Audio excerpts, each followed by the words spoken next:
നമസ്കാരം, welcome to നിഷിതാസ് cuisine. എല്ലാവർക്കും സുഖമല്ലേ? അപ്പോൾ ഇന്ന് ഉണ്ടാക്കാൻ പോകുന്നത് നല്ലൊരു സ്വീറ്റാണ്, രസഗുള. അപ്പോൾ ഇതെങ്ങനെ ഉണ്ടാക്കുന്ന നോക്കാം. ഞാനിവിടെ അടുപ്പത്ത് ഒരു പാനിലേക്ക് 1 ലിറ്റർ പാലില് 1/2 ഗ്ലാസ് വെള്ളം ചേർത്ത് എടുത്തിട്ടുണ്ട്. ഇത് ഫുൾ ക്രീം മിൽക്കാണ്. ഇനി തീ കത്തിച്ച് ഇത് തിളപ്പിക്കാം. തിളക്കുന്നത് വരെ ഇങ്ങനെ കുറച്ച് ഇളക്കി കൊടുക്കാം. പാല് ഇപ്പം തിളക്കാൻ തുടങ്ങിയിട്ടുണ്ട്. ഇനി തീ കുറച്ച് വെച്ച് ഒരു ബൗളിലേക്ക് 1/2 കപ്പ് വെള്ളം എടുത്ത് അതിലേക്ക് 2 ടേബിൾ സ്പൂൺ വിനാഗിരി ചേർക്കാം. ഇത് വൈറ്റ് വിനീഗർ ആണ്. ഇത് ഇളക്കി മിക്സ് ചെയ്തതിന് ശേഷം തിളച്ചുകൊണ്ടിരിക്കുന്ന പാലിലേക്ക് ഒഴിച്ച് ഇളക്കി മിക്സ് ചെയ്തതിന് ശേഷം തീ ഓഫ് ചെയ്യാം.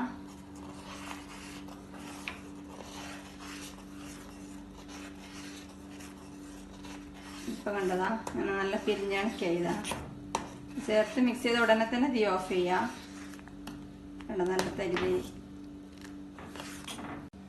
ഒരു ബൗളിലേക്ക് ഒരരിപ്പ വെച്ച് ഇതിന്റെ മേലെ ഒരു കോട്ടൺ തുണിയിട്ട്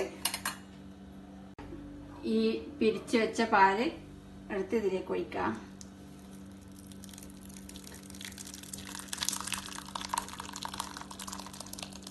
ഇനി ഇതെടുത്ത് പിഴിയാം. ഇങ്ങനെ ഇതിന്റെ വെള്ളം പിഴിഞ്ഞ് കളയാം. പൊള്ളുന്ന് ശ്രദ്ധിച്ച് ചെയ്യണം. ഇതിന് മാക്സിമം വെള്ളം പിഴിഞ്ഞ് കളയാം. ഇത് വീണ്ടും മരിപ്പയിലേക്ക് വെച്ച് ഇതിന്റെ മേലെ കുറച്ച് ഫ്രിഡ്ജിൽ വെച്ച് തണുത്ത വെള്ളം ഒഴിക്കാം. അതിനുശേഷം ഇത് വീണ്ടും മടക്കി മാക്സിമം വെള്ളം പിഴിഞ്ഞ് കളയാം. ഇത് തുറന്ന് ഈ പനീറെടുത്ത് വേറൊരു പ്ലേറ്റിലേക്ക് ഇടാം.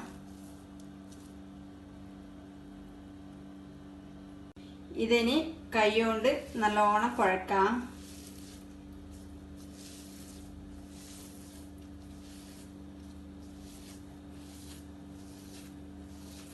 ഇങ്ങനെ ഈ കൈ ഇങ്ങനെ പ്രസ് ചെയ്തിട്ട് കുഴക്കാം.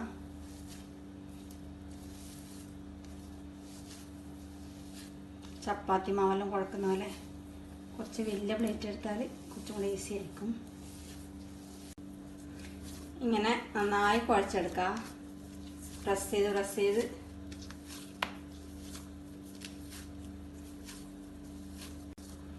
ഇതിപ്പം നല്ല സ്മൂത്തായി കുഴച്ച് ഒരു മാവ് പോലെ ആക്കി എടുത്തിട്ടുണ്ട്. ഇതിലൊട്ടും തരി ഉണ്ടാവാൻ പാടില്ല. ഇതാ ഇങ്ങനെ നല്ല നൈസായിരിക്കണം. അരിയെല്ലാം നൈസായിട്ട് അരച്ചുണ്ടാവുന്ന പോലെ ഇങ്ങനെ തരിയില്ലാതെ ഇങ്ങനെ ആക്കി എടുക്കണം. ഇതിനി ചെറിയ ഉരുളയാക്കി എടുക്കണം. അതിനു മുമ്പ് ഷുഗർ സിറപ്പ് ഉണ്ടാക്കാം. അതിന് അടുപ്പത്ത് ഒരു പാത്രം വെച്ച് അതിലേക്ക് 1 കപ്പ് പഞ്ചസാര ഇടാം. ഇതിലേക്ക് 2 കപ്പ് വെള്ളം ഒഴിച്ച്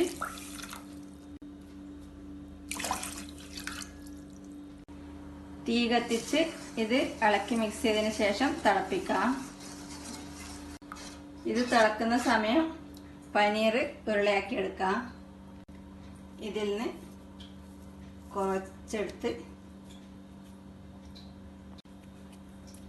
ആദ്യം ഒന്ന് പ്രസ് ചെയ്ത് കൊടുത്ത് പിന്നെ ഉരുളയാക്കാം. ഇങ്ങനെ ഉരുട്ടിയതിന് ശേഷം ഇങ്ങനെ ഉരുട്ടി നല്ല ബോളാക്കി എടുക്കാം. ഇതിപ്പോൾ ഉരുളയാക്കി എടുത്തിട്ടുണ്ട്. ഇത് മാറ്റി വെക്കാം. ബാക്കിയുള്ളതും കൂടെ ഇതേപോലെ ചെയ്യാം.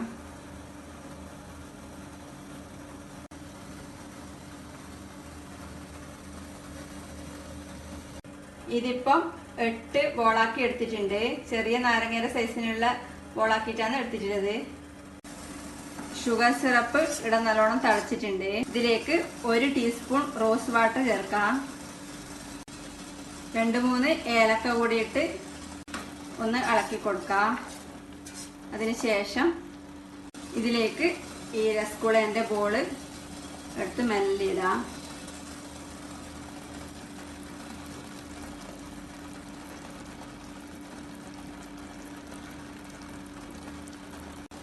ഇതിനി അടച്ച് മീഡിയം ഫ്ലെയിമിൽ ഒരു 10 മിനിറ്റ് വേവിച്ചെടുക്കാം. ഇത് വേവാൻ വെച്ചാൽ ഒരു 4-5 മിനിറ്റ് കഴിയുമ്പം തുറന്ന് മെല്ലെ ഒന്ന് അനക്കി കൊടുക്കാം. ഇതിങ്ങനെ പൊങ്ങി വരുമ്പോൾ ഇപ്പൊ കാണുമ്പോൾ മനസ്സിലാവുന്നുണ്ടോ? ഇങ്ങനെ പൊങ്ങി വന്നിട്ട് ഒന്ന് എല്ലാം തിരിച്ചിട്ട് കൊടുക്കാം.